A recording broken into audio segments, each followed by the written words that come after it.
নদ পড়া সন্ধ্যার গোধূলিটা কেটেছিল সেদিন শীতল লক্ষার তীরে মনোরম একটা পরিবেশে। আজও মনে দাগ কেটে আছে 14ই ফেব্রুয়ারি, সাথে আমার ছোট বোনটা।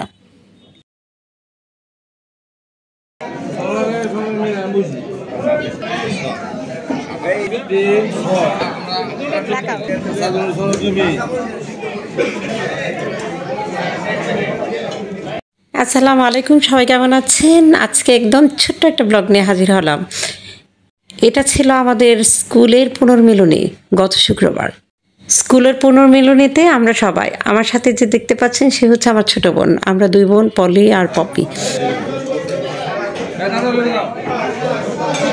আমি যখন ছবি তুলছিলাম তখন একটা ব্লগার ছিল ওখানে। ও বলল যে আমি আপনার ছবিটা তুলে দিচ্ছি এবং ভিডিও করে দিচ্ছি, দেখেন কেমন হয়।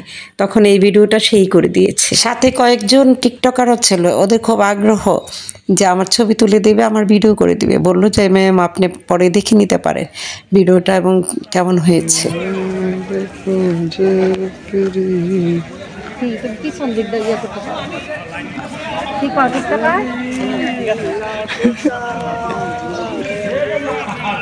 ওকে, থ্যাংক ইউ সো।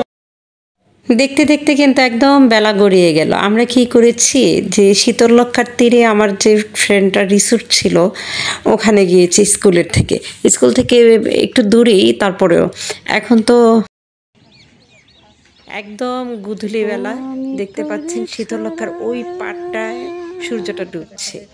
আমাদের শীতললক্ষার এই পারে হচ্ছে গোড়াশাল আর ওই পারে হচ্ছে কালীগঞ্জ। শুধু নদীর এপার আর ওপার, নইলে আমরা কালীগঞ্জ এবং গোড়াশাল কিন্তু একইবাসী।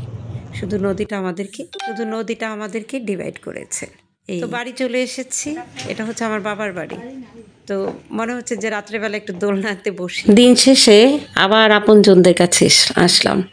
তো যেটা দেখা গেছে সেটা হচ্ছে যেখানেই থাকি, যেভাবেই থাকি, যার কাছেই থাকি, কিন্তু আপনজনই বেস্ট, নিজের রক্তই বেস্ট। রক্ত অনেক সময় খারাপ ব্যবহার করে, মিসব্যবহার করে দূরে চলে যায়, কিন্তু আবার চলে আসে। কিন্তু যাদেরকে আপনি আপন ভাবছেন অন্যদেরকে, তারা কিন্তু আপনার কাছে শেষে আপন হয়ে থাকে না। তো খুব অস্থিরতা লাগছিল, খুব মনের একটা দুঃখ লাগছিল। এই দুঃখ থেকে বের হওয়ার জন্যই মূলত আমি আমার বাবার বাড়িতে গিয়েছি। এই পুনর্মিলনীতে যোগদান করার আমার অতটা ইচ্ছেও ছিল না, আর জানিও না যে যাবই, কিন্তু গেলাম।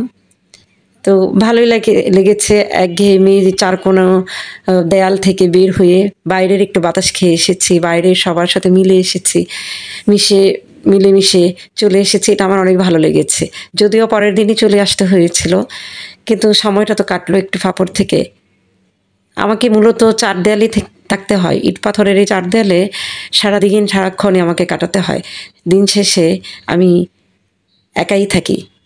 কিন্তু এখন যখন বাড়ি গিয়েছিলাম সেটা গত শুক্রবার 14ই ফেব্রুয়ারিতে, তো খুব ভালো লেগেছে।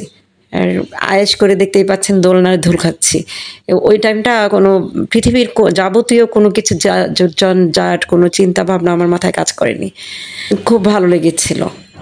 তা আমি সবাইকেই বলবো মাঝে মাঝে একঘেয়েমি জীবন থেকে বের হয়ে এরকম আয়েশপূর্ণ সময় কাটান।